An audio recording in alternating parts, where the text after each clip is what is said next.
Here's our stock in focus, and we're looking at a stock TNGO, and it really had a very big sell-off today, down about almost 3.5 points, about almost 17% on the day to the downside. And I always think it's an interesting way to try to approach these stock and focus. I think is more from an educational standpoint, and we're always get a little curious of how could we have determined potential moves here. Now, you're never going to be 100%, of course, but there are signs that just start to show up on these kind of moves. Now, your first indicator that you need to be careful and cautious in this kind of move is, I think, quite simple. If you look at this stock, it's a very new issue. It really, doesn't have a lot of history. So right off the bat, that kind of goes against what we want to do or we want to see.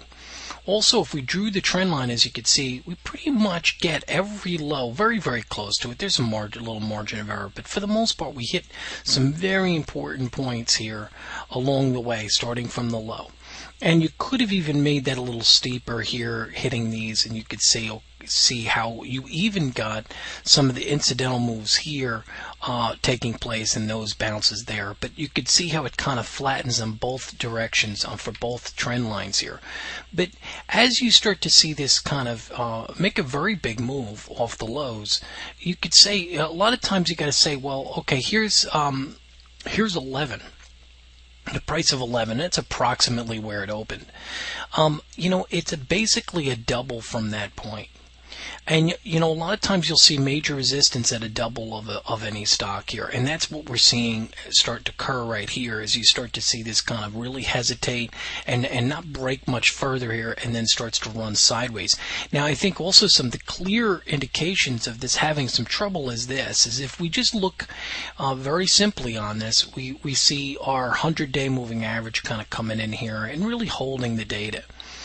But each time you could see it starting to make a new high. It hit 23.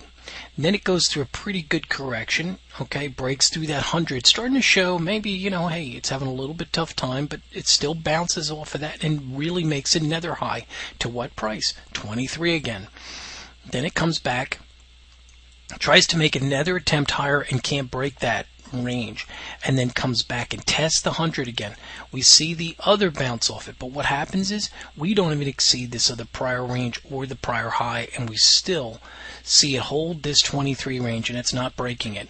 What it's doing is going through a sideways to a downward type of angle type of move. Now, sometimes those are consolidating moves, of course, but we've got to say to yourself, you've got to look at it and say, okay, where has it been? It's a brand new stock. Also, it's a double from where it originally initiated. Sorry, that was my dog with his collar jingling there. Sorry about that. But we're seeing that as a potential, at least a concern. So now we see it really running sideways for a while.